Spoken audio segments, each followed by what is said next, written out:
Hi hello guys, welcome back to our channel. ಎಲ್ಲರೂ ಹೇಗಿದ್ದೀರಾ? ನಾವಂತೂ ಸೂಪರ್ ಆಗಿದ್ದೀವಿ. ನೀವು ಚೆನ್ನಾಗಿದ್ದೀರಾ ಅಂತ ಭಾವಿಸ್ತೀನಿ.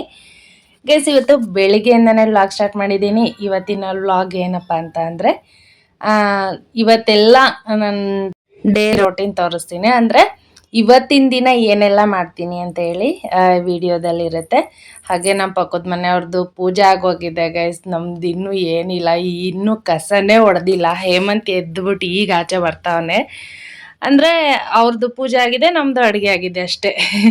ನಾವು ನಾರ್ಮಲಾಗಿ ನಮ್ಮ ಮನೆಯವ್ರಿಗೆ 6 ಗಂಟೆ 6:30ಗೆಲ್ಲ ಡ್ಯೂಟಿಗೆ ಹೊರಡ್ತಾರೆ. ಟಿಫನ್ ಬಾಕ್ಸ್ ಕಳಿಸ್ತೀನಲ್ಲ, ಹಾಗಾಗಿ ಫಸ್ಟ್ ನಾನು ತಿಂಡಿ ಮಾಡಿಬಿಡ್ತೀನಿ, ಆಮೇಲೆ ಮನೆ ಕೆಲಸ ಮಾಡೋದು. ಟಿಫನ್ ಮಾಡಿಬಿಟ್ರೆ ಅವರು ರೆಡಿಯಾಗಿ ಎಷ್ಟೊತ್ತಿಗೆ ಬೇಕಾದ್ರೂ ಹೊಡ್ಬೋದು ಗೈಸ್. ಒಂದೊಂದು ದಿನ 7 ಗಂಟೆ ಆಗುತ್ತೆ, ಒಂದೊಂದು ದಿನ 6:30. ಸ್ವಲ್ಪ ಬೇಗ ಕೆಲಸ ಅವರಿಗೆ ಜಾಸ್ತಿ ಇದೆ ಅನ್ಸಿದ್ರೆ ಬೇಗ ಹೋಗ್ತಾರೆ. ಏನು ಕೆಲಸ ಇಲ್ಲ ಇವತ್ತು ಆರಾಮ್ ಅನ್ಸಿದ್ರೆ ಒಂದು 7 ಗಂಟೆ 7:30 ಹಂಗೆ ಹೋಗ್ತಾರೆ. ಹಾಗಾಗಿ ನಾನು ಫಸ್ಟ್ ತಿಂಡಿ ಮಾಡಿಬಿಟ್ಟು ಆಮೇಲೆ ಮನೆ ಕೆಲಸ ಮಾಡ್ಕೋತೀನಿ. ತಿಂಡಿ ಎಲ್ಲ ಆಗಿದೆ ಆಲ್ರೆಡಿ. ತಿಂಡಿ ಮಾಡಿಬಿಟ್ಟು ಕಸ ಹೊಡಿತಾ ಇದ್ದೀನಿ. ಇನ್ನು ನಮ್ಮ ಮನೆಯವರು ಸ್ನಾನಕ್ಕೆ ಹೋಗಿದ್ದಾರೆ. ಅವರು ಪೂಜೆ ಮಾಡಿಬಿಟ್ಟು ಡ್ಯೂಟಿಗೆ ಹೊರಡ್ತಾರೆ. ನಾನು ಬೆಳಿಗ್ಗೆ ಟೈಮೆಲ್ಲ ಪೂಜೆ ಮಾಡೋದಕ್ಕೆ ಹೋಗಲ್ಲ ಗೈಸ್. ಯಾಕೆಂದರೆ ಫಸ್ಟು ತಿಂಡಿ ಆಮೇಲೆ ಎಲ್ಲ ಒಂದೇ ಸಲ ಮಾಡೋಕ್ಕೆ ಹೋದರೆ ಈ ಕಡೆ ತಿಂಡಿನೂ ಆಗೋದಿಲ್ಲ, ಆ ಕಡೆ ಮನೆ ಕೆಲಸನೂ ಆಗೋದಿಲ್ಲ. ಅದಕ್ಕೋಸ್ಕರ ನಾನು ಬೆಳಿಗ್ಗೆ ಮಾಡಲ್ಲ. ಮಾಡಿದ್ರೆ ಏನಾದರೂ ಸ್ಪೆಷಲ್ ಡೇಸ್ ಅಂತ ಇರ್ತಾವಲ್ಲ, ಹಬ್ಬಗಳು, ಆ ಥರದಲ್ಲಿ ಸ್ವಲ್ಪ ಬೇಗ ಒಂದು 4 ಗಂಟೆಗೆ ಎದ್ಬಿಟ್ಟು ಆ ಟೈಮಲ್ಲಿ ಮಾಡ್ತೀನಿ. ಬಟ್ ವಾರದ ದಿನವೂ ನಾನೇನು ಬೆಳಿಗ್ಗೆ ಮಾಡಲ್ಲ. ಕೆಲ್ಸಕ್ಕೆ ಹೋಗುವಾಗ ಬೆಳಿಗ್ಗೆ ಟೈಮೇ ಮಾಡಿಬಿಟ್ಟು ಹೋಗ್ತಿದ್ದೆ, ಬಟ್ ಈಗ ಸಂಜೆ ಟೈಮ್ ಅಷ್ಟೇ ಮಾಡ್ತೀನಿ. ನಮ್ಮ ಮನೆಯವರು ಬೆಳಿಗ್ಗೆನೇ ಪೂಜೆ ಮಾಡ್ತಾರೆ. ಇನ್ನು ಹೇಮಂತನು ಊರಿಗೆ ಹೋದ, ಅವನ್ನ ಕಳಿಸ್ಬಿಟ್ಟು ನಮ್ಮ ಮನೆಯವರು ಡ್ಯೂಟಿಗೆ ಹೋದರು. ಇನ್ನು ಮನೆ ಕೆಲಸ ನೋಡಿ, ಎಷ್ಟು ಪಾತ್ರೆ, ಮನೆ ಕೆಲಸ ಎಷ್ಟು ಉಳಿದಿದೆ ಅಂತ ಹೇಳಿ. ಅವನಿಗೂ ಹೇಮಂತ್ಗೂ ಎಕ್ಸಾಮ್ ಆದವು ಗೈಸ್. ಅವನಿಗೆ ಸೆಕೆಂಡ್ ಸೆಮ್ ಕಂಪ್ಲೀಟ್ ಆಯಿತು. ಹಾಗಾಗಿ ಅವನು ಊರಿಗೆ ಹೋಗಿದ್ದಾನೆ. ಸ್ವಲ್ಪ ಊರಲ್ಲಾದರೂ ನಮ್ಮ ಅಪ್ಪ ಅಮ್ಮಂಗೆ ಹೆಲ್ಪ್ ಆಗುತ್ತೆ ಅಂತ ಹೇಳಿ ತೋಟ ಎಲ್ಲ ನೋಡ್ಕೋಬೇಕಲ್ವ. ಇನ್ನು ನಮ್ಮೂರಿಗೂ ಹೋಗಬೇಕು. ಅವರು ಈಗ ಅಷ್ಟೇ ಬೋರ್ ಹಾಕ್ಸ್ಬಿಟ್ಟು ಅಡಿಕೆ ಗಿಡ ಇಟ್ಕೊಂಡಿದ್ದಾರೆ. ಅವ್ರದ್ದು ಎಲ್ಲ ಕೇರ್ ಮಾಡ್ಕೋಬೇಕು. ಅವು ಅಡಿಕೆ ಗಿಡ ಫಸ್ಟ್ ಟೈಮ್ ಭೂಮಿಗೆ ಇಟ್ಟ ಮೇಲೆ ಹೆಂಗೆ ಅಂತ ಹೇಳಿ ನಿಮಗೇನು ಹೇಳಬೇಕಾಗಿಲ್ಲ, ಎಲ್ರಿಗೂ ಆಲ್ಮೋಸ್ಟ್ ಗೊತ್ತಿರುತ್ತೆ. ಈಗ ಸ್ವಲ್ಪ ಮಳೆನೂ ಕಡಿಮೆ ಆಗೋಗಿದೆ. ಹಾಗಾಗಿ ನಮ್ಮ ಅಪ್ಪಂಗೂ ರಿಸ್ಕ್ ಆಗುತ್ತೆ ಅಂತ ಹೇಳಿ ಹೆಂಗೋ ಒಂದು 15 ಡೇಸ್ ಆದರೂ ಲೀವ್ ಇದೆ, ಅವನಿಗೆ ರಜಾ ಕೊಟ್ಟಿದ್ದಾರೆ ಕಾಲೇಜು, ಅದಕ್ಕೆ ಊರಿಗೆ ಹೋಗಿದ್ದಾನೆ. ಇನ್ನು ನಾನು ಮನೆ ಕೆಲಸ ಎಲ್ಲ ಸ್ಟಾರ್ಟ್ ಮಾಡಿಕೊಂಡೆ ಗೈಸ್. ಫಸ್ಟು ಪಾತ್ರೆ ತೊಳೆದ್ಬಿಡೋಣ. ಸಿಂಕಲ್ಲಿ 1-2 ಪಾತ್ರೆ ಇದ್ರೂ ನನಗೆ ಎಷ್ಟೊತ್ತಿಗೆ ಖಾಲಿ ಆಗ್ತಾವಪ್ಪ ಅನಿಸ್ತಾ ಇರುತ್ತೆ. ಅದರಲ್ಲಿ ಇವತ್ತು ತುಂಬಿಟ್ಟಿದ್ದಾವೆ. ನೈಟೂ ಸ್ವಲ್ಪ ಸುಸ್ತಾಗಿತ್ತು, ತೊಳೆಯೋಕ್ಕಾಗದೆ ಹಾಗೆ ಮಲ್ಕೊಂಡ್ಬಿಟ್ಟಿದ್ದೆ. ನೈಟು ಬೆಳಿಗ್ಗೆವು ಎಲ್ಲ ತುಂಬಿಸ್ಬಿಟ್ಟಿದ್ದೆ. ಫಸ್ಟ್ ಅದು ಕ್ಲೀನ್ ಆಗಿಬಿಟ್ರೆ ಅಡುಗೆ ಮನೆ ಒಂದು ಸ್ವಲ್ಪ ಸಮಾಧಾನ. ತುಂಬ ಜನ ಹೆಣ್ಮಕ್ಳಿಗೆ ಅಷ್ಟೇ, ಒಂದೊಂದು ಪಾತ್ರೆ ಇದ್ರೂ ಸಿಂಕಲ್ಲಿ ನೋಡೋಕೆ ಇಷ್ಟಪಡಲ್ಲ. ಅದು ಫುಲ್ ಹಂಗೆ ಸಿಂಕ್ ಹೆಂಗೆ ಅಂದರೆ ಗೈಸ್, ಡ್ರೈ ಆಗಿರಬೇಕು, ಪಾತ್ರೆ ಇರಬಾರ್ದು, ಆಮೇಲೆ ನೀರೂ ಇರಬಾರ್ದು, ಫುಲ್ ಡ್ರೈ ಆಗಿರಬೇಕು, ಆವಾಗ ಸಮಾಧಾನ. ಇಲ್ಲಾಂದರೆ ಚಿಕ್ಕ ನೊಣ ಥರದವೆಲ್ಲ ಬಂದು ಕುತ್ಕೊಬಿಡ್ತವೆ. ಅದಕ್ಕೆ ನಾನು ಅಡುಗೆ ಮನೆ ಆದಷ್ಟು ಸ್ವಲ್ಪ ಏನು ಇಡೋದಕ್ಕೆ ಹೋಗೋದಿಲ್ಲ. ರೈಸ್ ಉಳ್ದಿರೋದಾಗಲಿ ಎಲ್ಲನೂ ಫುಲ್ ಕ್ಲೋಸ್ ಮಾಡಿಬಿಟ್ಟು ಪಾತ್ರೆ ಆಮೇಲೆ ಮುಸುರೆ ಪಾತ್ರೆ ಏನೂ ಇಡೋದಿಲ್ಲ, ಫುಲ್ ಕ್ಲೀನ್ ಮಾಡಿ ಎತ್ತಿಟ್ಬಿಡ್ತೀನಿ. ಡೇ ಟೈಮು ಕಿಟಕಿ ಎಲ್ಲ ಓಪನ್ ಮಾಡಿಬಿಟ್ರೆ ಫುಲ್ ಡ್ರೈ ಆಗೋಗುತ್ತೆ ಗೈಸ್. ವೆಟ್ ಇರೋದಿಲ್ಲ. ಅಂದರೆ ತ್ಯಾವ ಇದ್ರೇ ಅಲ್ವಾ ಬರೋದು, ಅದಕ್ಕೆ ಅಂತೇಳಿ ನಾನು ತ್ಯಾವ ಇರೋದಕ್ಕೆ ಬಿಡೋದಿಲ್ಲ. ಫುಲ್ ಎಲ್ಲ ಬಟ್ಟೆಯಲ್ಲಿ ಒರೆಸ್ಬಿಡ್ತೀನಿ. ಇನ್ನು ಪಾತ್ರೆ ತೊಳೆದಾದ್ಮೇಲೆ ಎಲ್ಲ ಸಿಡ್ದಿರುತ್ತಲ್ವ, ಅದಕ್ಕೆ ಫಸ್ಟು ಅದು ಸುತ್ತ ಇರೋ ಟೈಲ್ಸು ಎಲ್ಲ ಸೋಪ್ ಹಾಕಿನೇ ಉಜ್ಕೊಂಡ್ಬಿಡ್ತೀನಿ ಗೈಸ್. ಅದು ಒಂಥರ ಹೇಳ್ತೀನಲ್ವ, ನನಗೆ ಅಂತಲ್ಲ, ತುಂಬ ಜನ ಹೆಣ್ಮಕ್ಳಿಗೂ ಅದು ಒಂಥರ ಇದು OCD ಥರನೇ. ಇರಬಾರ್ದು ಹಂಗೆಲ್ಲ ವೆಟ್ಟಾಗಿ ಅಂತ ಹೇಳಿ ಕ್ಲೀನ್ ಮಾಡ್ಕೊಂಡ್ಬಿಡ್ತೀನಿ.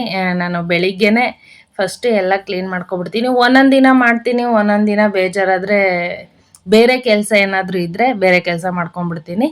ಇನ್ನು ಅಡುಗೆ ಮನೆ ಸ್ಟವ್ ಡೈಲಿ ತೊಳೆದ್ರೂ ಇರುತ್ತೆ ಗೈಸ್. ಅದ್ರ ಮೇಲೆ ಮಾತ್ರ ನಾನು ಕುಕ್ಕರ್ ಮುಚ್ಚಿಬಿಟ್ಟು ಅನ್ನ ಮಾಡೋದಿಲ್ಲ. ಅಂದರೆ ಕುಕ್ಕರ್ ಕ್ಯಾಪ್ ಕ್ಲೋಸ್ ಮಾಡಿ ವಿಸಿಲ್ ಕೂಗಿಸ್ತಾರಲ್ಲ, ಆ ಥರ ಅನ್ನ ಮಾಡೋದಿಲ್ಲ. ಹಂಗೆ ಮಾಡಿದ್ರೆ ಏನೋ ಗಲೀಜಾಗಲ್ಲ. ಬಟ್ ನಾನು ಪ್ಲೇಟ್ ಮುಚ್ಚಿಬಿಟ್ಟು ಊರಲ್ಲಿ ಒಲೆ ಮೇಲೆ ಪಾತ್ರೆಯಲ್ಲಿ ಮಾಡ್ತಿದ್ರಲ್ಲ, ಆ ಥರ ಮಾಡ್ತೀನಿ. ಅದಕ್ಕೋಸ್ಕರ ಒಂದು ಸ್ವಲ್ಪ ಉಕ್ಕಿಬಿಟ್ಟು ಅನ್ನ, ನಮ್ಮದು ಸ್ಟವ್ ಡೈಲಿ ಗಲೀಜು ಆದೇ ಆಗುತ್ತೆ, ಡೈಲಿ ತೊಳಿಲೇಬೇಕು. ನನಗೇನೋ ಕುಕ್ಕರ್ ಮುಚ್ಚಿಬಿಟ್ಟು ವಿಸಿಲ್ ಕೂಗ್ಸಿದ್ದು ಅನ್ನದ ಟೇಸ್ಟೇ ಬೇರೆ, ನಾವು ಪಾತ್ರೆಯಲ್ಲಿ ಮಾಡಿಕೊಂಡು ಪ್ಲೇಟ್ ಮುಚ್ಕೊಂಡು ಮಾಡ್ತೀವಲ್ಲ ಆ ಟೇಸ್ಟೇ ಬೇರೆ. ಹಾಗಾಗಿ ಆಲ್ಮೋಸ್ಟ್ ಒಂದು 5 ಇಯರ್ಸಿಂದನೂ ನಾನು ಕುಕ್ಕರ್ ಕ್ಲೋಸ್ ಮಾಡಿಬಿಟ್ಟು ರೈಸ್ ಮಾಡಲ್ಲ.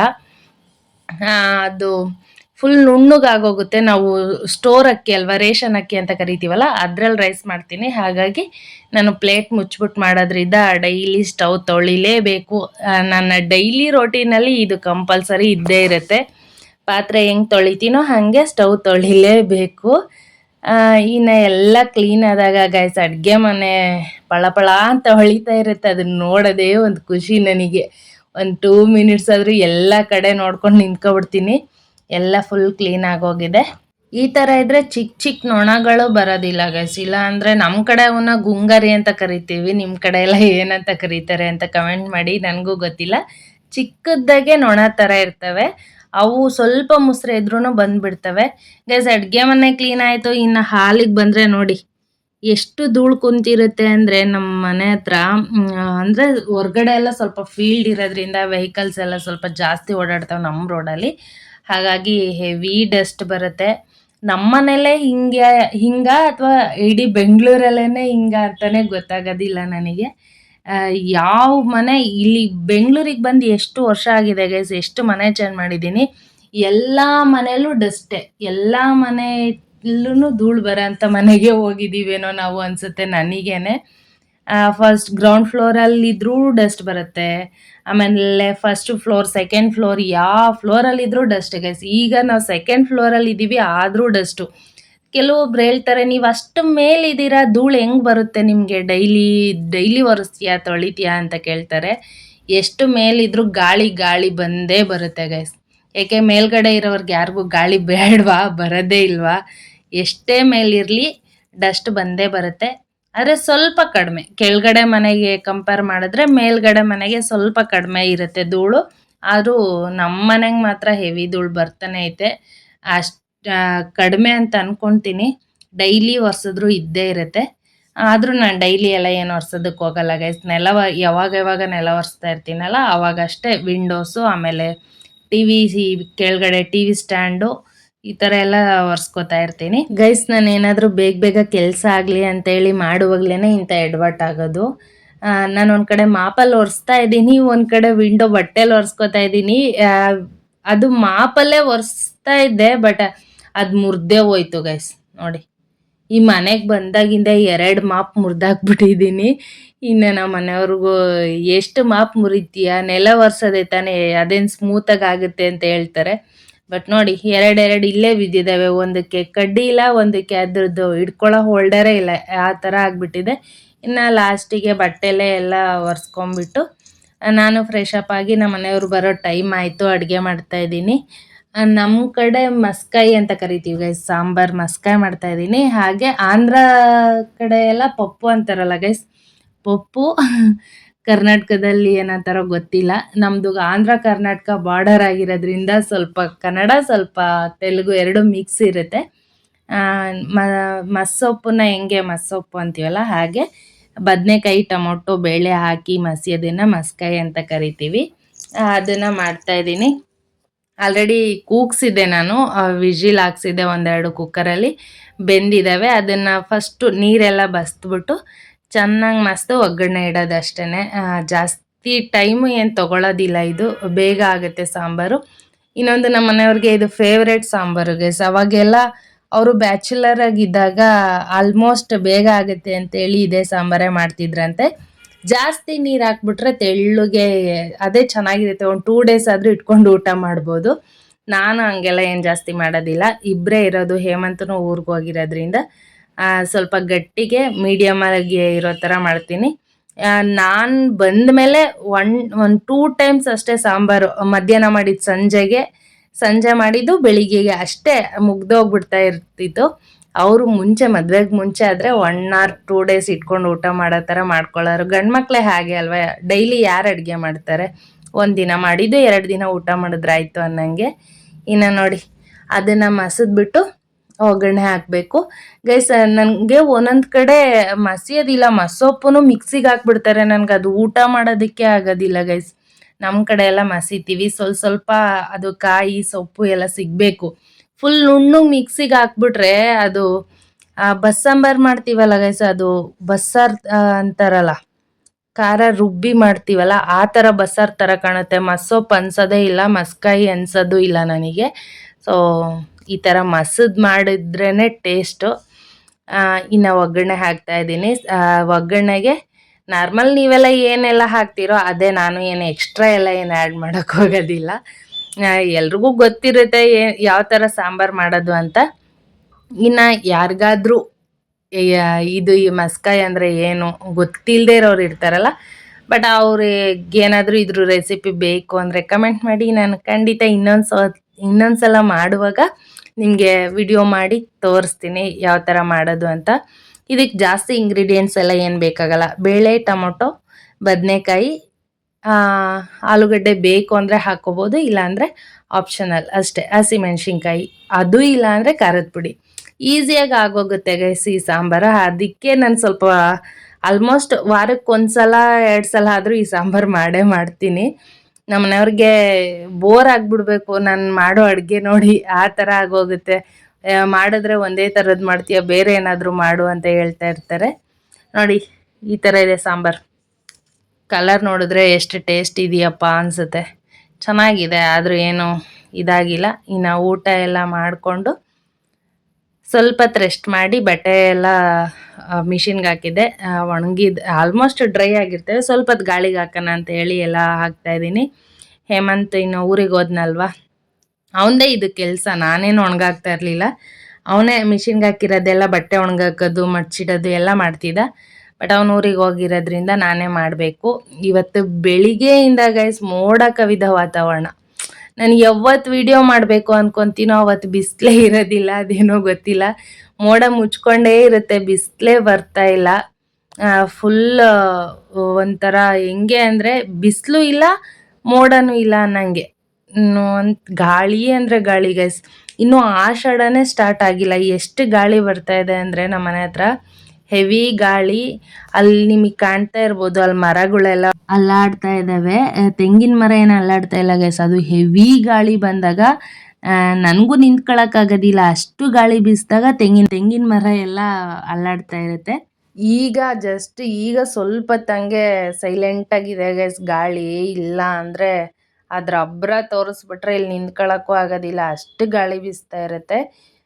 ಊರ ಕಡೆ ಎಲ್ಲ ಹೇಳ್ತಾ ಇರ್ತಾರೆ ಆಷಾಢದಲ್ಲಿ ಗಾಳಿ ಜಾಸ್ತಿ ಅಂತ. ಇನ್ನೂ 15 ಡೇಸ್ ಬೇಕು ಆಷಾಢ ಬರೋದಕ್ಕೆ. 15 ಡೇಸ್ ಇಲ್ಲ, 10 ಡೇಸ್ ಬೇಕು. ನೋಡಿ ಎಷ್ಟು ಗಾಳಿ ಬೀಸ್ತಾ ಇದೆ ಅಂತ ಹೇಳಿ. ಇವಾಗಲೇ ನಮಗೆ ಹಿಂಗೆ, ಇನ್ನು ಊರ ಕಡೆ ಹೊಲ್ದಲ್ಲಿ ಮನೆ ಕಟ್ಕೊಂಡಿರೋರ ಪರಿಸ್ಥಿತಿ ಹೆಂಗೋ, ಎಲ್ಲ ಫುಲ್ ಧೂಳೆಲ್ಲ ತಂದು ಒಯ್ತಾ ಇರ್ತದೆ ಮನೆ ಬಾಗಿಲಿಗೆ. ಅಷ್ಟು ಗಾಳಿ. ಅವ್ರ ಕಸ ಹೊಡೆದೇ ಸಾಕಾಗಬೇಕು ಅವರಿಗೆ. ಬೆಳಿಗ್ಗೆ ನಮ್ಮ ಆಂಟಿ ಕಾಲ್ ಮಾಡಿದ್ರು, ಅವ್ರು ಹೇಳ್ತಾಯಿದ್ರು ಯಪ್ಪ ಹೆವಿ ಗಾಳಿ ಇದೆ ಅಮ್ಮ ಊರಲ್ಲಿ ಅಂತ. ಗೈಸ್ ಮನೆ ಕೆಲಸ ಮಾಡ್ತಾಯಿದ್ರೆ ಎಷ್ಟು ಮಾಡಿದ್ರು ಕೆಲಸನೇ ಮುಗಿಯೋದಿಲ್ಲ. ಇನ್ನು ಬಟ್ಟೆ ಎಲ್ಲ ತೊಳೆಯೋದಾದಮೇಲೆ ನಾನು ಸ್ವಲ್ಪ ಹೊತ್ತು ಸ್ಟಿಚಿಂಗ್ ಕೆಲಸ ಇದ್ದರೆ ಸ್ಟಿಚಿಂಗ್ ಕೆಲಸ ಮಾಡ್ಕೊತೀನಿ. ಇವತ್ತೇನು ಸ್ಟಿಚಿಂಗ್ ಇರಲಿಲ್ಲ ಗೈಸ್, ಹಾಗಾಗಿ ಸ್ವಲ್ಪ ಹೊತ್ತು ಟಿ ವಿ ನೋಡಿ ಹಾಗೆ ಟೈಮ್ ಪಾಸ್ ಮಾಡ್ತಾಯಿದ್ದೆ ಗೈಸ್. ಈ ಕಡೆ ಎಲ್ಲ ಜಾಸ್ತಿ ಸ್ಟಿಚಿಂಗ್ ಎಲ್ಲ ಏನು ಕೊಡೋದಿಲ್ಲ, ಏಕೆ ಅಂದರೆ ಇಲ್ಲಿ ಆಲ್ಮೋಸ್ಟ್ ಯಾರೂ ಪರಿಚಯ ಇಲ್ಲ ನನಗೆ ಜಾಸ್ತಿನ. ಮನೆಗಳು ಏನು ಅಷ್ಟಾಗಿ ಇಲ್ಲ ಗೈಸ್. ಎಲ್ಲಾದರೂ ಅಂಗಡಿಗೆ ಹೋಗ್ಬಿಟ್ಟು ಅಲ್ಲೇ ಹಾಕ್ತಾರೆ ಅನಿಸುತ್ತೆ. ಜಾಸ್ತಿ ಮನೆ ಇಲ್ಲ ಅಲ್ವಾ, ಹಾಗಾಗಿ ಏನು ಬಟ್ಟೆ ಏನು ಹೊಲಿಯೋದಕ್ಕೆ ಜಾಸ್ತಿ ಬರಲ್ಲ. ನಮ್ಮವೇ ಹಾಗೆ ಗೊತ್ತಿರೋರು, ನಮ್ಮ ಬಿಲ್ಡಿಂಗವರು, ನಮ್ಮ ಅಕ್ಕಪಕ್ಕ ಮನೆಯವ್ರು ಬಿಟ್ಟರೆ ಇನ್ನು ಜಾಸ್ತಿ ಏನು ಇರೋದಿಲ್ಲ. ಹಾಗಾಗಿ ಫ್ರೀಯಾಗೇ ಇರ್ತೀನಿ. ಮಧ್ಯಾಹ್ನ ಟೈಮು ಸ್ವಲ್ಪ ಒಂದು ಮೂವಿ ಆದರೂ ನೋಡ್ತೀನಿ. ನಮ್ಮ ಮನೆಯವರು ಬರೋಷ್ಟರಲ್ಲಿ ಅವ್ರು ಬಂದ ಮೇಲೆ ಅವ್ರಿಗೆ ಇಷ್ಟ ಬಂದಿದ್ದ ಮೂವಿ ಅವು ಇವು ನೋಡ್ತಾ ಇರ್ತಾರೆ. ಹಾಗಾಗಿ ನನಗೆ ಮೂವಿ ಇಷ್ಟ ಆಗೋದು ಅಂದರೆ ಮಿಡಿಲ್ ವರ್ಷನ್, ಹಳೇದು ಅಲ್ಲ ಹೊಸದು ಅಲ್ಲ, ಆ ಥರದ ಮೂವಿ ನೋಡ್ತೀನಿ. ಇನ್ನು ಬಂದು ನಮ್ಮನೆಯವರು ಊಟ ಎಲ್ಲ ಮುಗಿಸ್ಕೊಂಡು ತರಕಾರಿ ಇರಲಿಲ್ಲ ಗೈಸ್, ಅದಕ್ಕೆ ಸ್ವಲ್ಪ ತರಕಾರಿ ತರೋಣ ಅಂತ ಹೇಳಿ ಹೊರಗಡೆ ಹೊರಟಿದ್ದೀವಿ. ಇಲ್ಲಿ ನೋಡಿ ಮಳೆನೇ ಬರ್ತಾ ಇಲ್ಲ. ಒಂದು ಸ್ವಲ್ಪ ದೂರ ಹೋದರೆ ಸಾಕು ಮಳೆ ಸ್ಟಾರ್ಟ್ ಆಗಿಬಿಡ್ತು. ಬಿಸಿಲೂ ಇದೆ ಗೈಸ್, ಹಾಗೆ ಒಂದು ಕಡೆ ಮಳೆನೂ ಬರ್ತಾ ಇದೆ. ಇನ್ನೇನು ಚಿಕ್ಕದಾಗೆಲ್ಲ ಬರ್ತಾ ಇರೋದು ಅಂತ ಹೇಳಿ ಹೋಗಿ ತರಕಾರಿ ತಗೊಂಡು ಬಂದ್ವಿ. ಸ್ವಲ್ಪ ಹೋಗುವಾಗ ನೆನ್ಕೊಂಡೇ ಹೋದ್ವಿ, ಬರುವಾಗ ಏನು ಅಷ್ಟಾಗಿ ಏನು ಜೋರು ಮಳೆ ಇಲ್ಲ ಗೈಸ್, ಹನಿ ಹನಿ ಬೀಳ್ತಾನೆ ಇತ್ತು. ಒಂದು ಸೈಡ್ ಬಿಸಿಲು ಇತ್ತು, ಒಂದು ಸೈಡ್ ಮೋಡನೂ ಆಗಿತ್ತು. ಆ ಥರ ಗೈಸ್ ನಾನು ತರಕಾರಿ ಬುಟ್ಟಿಗೆ ಹಾಗೆ ಹಾಕ್ಬಿಡ್ತಿದ್ದೆ ಎಲ್ಲಾನು ತೆಗ್ದು. ಈಗ ಸ್ವಲ್ಪ ಕವರಲ್ಲಿ ಸ್ಟೋರ್ ಮಾಡೋದ್ರಿಂದ ಸ್ವಲ್ಪ ತರಕಾರಿನೂ ಫ್ರೆಶ್ ಆಗಿರುತ್ತೆ. ಹಾಗಾಗಿ ಸ್ವಲ್ಪ ಕವರಲ್ಲಿ ಹಾಕ್ಬಿಟ್ಟು ಡಿವೈಡ್ ಮಾಡಿಬಿಟ್ಟು ಚಿಕ್ಕ ಚಿಕ್ಕ ಕವರ್ ಹೆಂಗೂ ಮನೇಲಿ ಇರ್ತಾವಲ್ಲ, ಎಲ್ಲನೂ ಒಂದೊಂದ್ರಲ್ಲಿ ಹಾಕ್ಬಿಡ್ತೀನಿ. ಟೊಮೊಟೊ ಒಂದಕ್ಕೆ, ಬದನೆಕಾಯಿ ಒಂದಕ್ಕೆ, ಏನೇನು ತರಕಾರಿ ತಂದಿರ್ತೀವೋ ಸಪ್ರೇಟ್ ತರಕಾರಿ ಅದನ್ನು ಸಪ್ರೇಟಾಗಿ ಒಂದೊಂದು ತರಕಾರಿ ಒಂದೊಂದರಲ್ಲೇ ಹಾಕಿರ್ತೀನಿ. ಅದು ಕೊಳೆಯೋದಿಲ್ಲ ಅಂತ ಹೇಳಿ ಸಪ್ರೇಟ್ ಮಾಡಿ ಎತ್ತಿಟ್ಟೆ. ಇನ್ನು ಸಾಯಂಕಾಲ ಆಗೋಯ್ತು ಗೈಸ್, ಸಂಜೆ ಆಯಿತು. ಪೂಜೆ ಮುಗಿಸ್ಕೊಂಡು ಅಡುಗೆ ಮಾಡೋಣ ಅಂತ ಹೇಳಿ ಈಗ ಜಸ್ಟ್ ಪೂಜೆ ಮಾಡಿ ಅಡುಗೆ ಮನೆಗೆ ಬಂದೆ. ಮಧ್ಯಾಹ್ನ ಮಾಡಿದ ಸಾಂಬಾರು ಇನ್ನೂ ಇದೆ ಗೈಸ್, ಅದಕ್ಕೆ ಇವಾಗೇನು ಸಾಂಬಾರೇನು ಮಾಡೋದಿಲ್ಲ. ಜಸ್ಟ್ ಮುದ್ದೆ ಮಾಡೋಣ ಕೇಳ್ಬಿಟ್ಟು ನಮ್ಮನೆಯವ್ರನ್ನ ಮುದ್ದೆ ಬೇಕು ಅಂದರೆ ಮುದ್ದೆ ಮಾಡ್ತೀನಿ. ಹೇಮಂತ್ ಇದ್ದಿದ್ದು ಖಾಲಿ ಆಗ್ತಿತ್ತು, ಇವಾಗ ಇಬ್ಬರೇ ಇರೋದ್ರಿಂದ ಹಾಗೆ ಉಳ್ಕೊಂಬಿಟ್ಟಿದ್ದೆ ಮಧ್ಯಾಹ್ನ ಮಾಡಿರೋದು. ಸೊ ಈಗ ಅವರು ಮುದ್ದೆ ಮಾಡು ಅಂದರೆ ಮಾಡ್ತೀನಿ, ಇಲ್ಲಾಂದರೆ ಅದೇ ರೈಸ್ ಊಟ ಮಾಡಿ ಮಲ್ಕೊಳ್ಳೋದು ಅಷ್ಟೇ. ಇನ್ನು ಗಂಜಿ ಕಾಯಿಸ್ತಾ ಇದ್ದೀನಿ. ಇದು ಮಾತ್ರ ರೊಟೀನ್ ಗೈಸ್ ನಮ್ಮ ಮನೇಲಿ. ಬೇಸಿಗೆಗಾಲ ಅಂದರೆ ಸಮ್ಮರ್ ಇರಲಿ ಚಳಿಗಾಲ ಯಾವುದೇ ಇರಲಿ ಗಂಜಿ ಮಾತ್ರ ಕಂಪಲ್ಸರಿ ನೈಟ್ ಟೈಮ್ ಕಾಯಿಸಿಡ್ಲೇಬೇಕು. ನೋಡಿ ಈ ಥರ ಕನ್ಸಿಸ್ಟೆನ್ಸಿಲಿ ತೆಳ್ಳಗೆ ಕಲಿಸ್ಕೊಂಡಿರ್ತೀನಿ. ತಿರುತ್ತಾ ಅದೇ ಸ್ವಲ್ಪ ಗಟ್ಟಿ ಆಗುತ್ತೆ ಗೈಸ್. ಇವತ್ತು ಅಡುಗೆ ಡ್ಯೂಟಿ ಇಲ್ಲ ಗೈಸ್, ಜಸ್ಟ್ ಗಂಜಿ ಒಂದೇ, ಫುಲ್ ಆರಾಮ್ ಇವತ್ತು. ನಾರ್ಮಲಾಗಿ ಇಬ್ಬರೇ ಇದ್ದಾಗ ಸ್ವಲ್ಪ ಮಾಡ್ಕೊತೀನಿ. ಆದರೂ ಇವತ್ತು ಮಧ್ಯಾಹ್ನ ಸ್ವಲ್ಪ ರೈಸ್ ಜಾಸ್ತಿ ಮಾಡಿದೆ ಗೈಸ್, ಅದೇ ಉಳ್ಕೊಂಬಿಟ್ಟಿದೆ. ಇನ್ನು ನಮ್ಮ ಮನೆಯವ್ರು ಮುದ್ದೆನೂ ಬೇಡ ರೈಸೇ ಸಾಕು ಅಂದರು. ಅದನ್ನೇ ಊಟ ಮಾಡಿ ಮಲ್ಕೊಳ್ಳೋಣ ಅಂತ ಹೇಳಿ ಗಂಜಿನೇ ಕಾಯಿಸಿ ಎತ್ತಿಡ್ತಾ ಇದ್ದೀನಿ. ನೋಡಿ ಈ ಥರ ಕುದೀತಾ ಇದೆ. ಈ ಥರ ಸ್ವಲ್ಪ ಕುದ್ರೆ ಸಾಕು, ಇನ್ನು ಗಟ್ಟಿಗಾಗುತ್ತೆ. ಬೆಳಿಗ್ಗೆ ಅಷ್ಟರಲ್ಲಿ ಕುಡಿಯೋ ಥರ ಇರುತ್ತೆ ಗೈಸ್, ಚೆನ್ನಾಗಿರುತ್ತೆ. ಡೈಲಿ ಕುಡಿದ್ರೆ ಆರೋಗ್ಯಕ್ಕೆ ಒಳ್ಳೆಯದು ಅಂತ ಹೇಳಿ ಕಾಯಿಸ್ತಾನೆ ಇರ್ತೀನಿ. ಗೈಸ್ ಇವತ್ತು ಏನೆಲ್ಲ ಮಾಡಿದೆ ಅಂತ ಹೇಳಿ ವಿಡಿಯೋದಲ್ಲಿದೆ. ಯಾರಿಗೆಲ್ಲ ಈ ವಿಡಿಯೋ ಇಷ್ಟ ಆಯಿತು ಲೈಕ್ ಮಾಡಿ, ಹಾಗೆ ಶೇರ್ ಮಾಡಿ, ನಿಮ್ಮ ಅಭಿಪ್ರಾಯನ ಕಮೆಂಟ್ ಮುಖಾಂತರ ತಿಳಿಸಿ. Okay guys, keep watching, take care, ಬಾಯ್.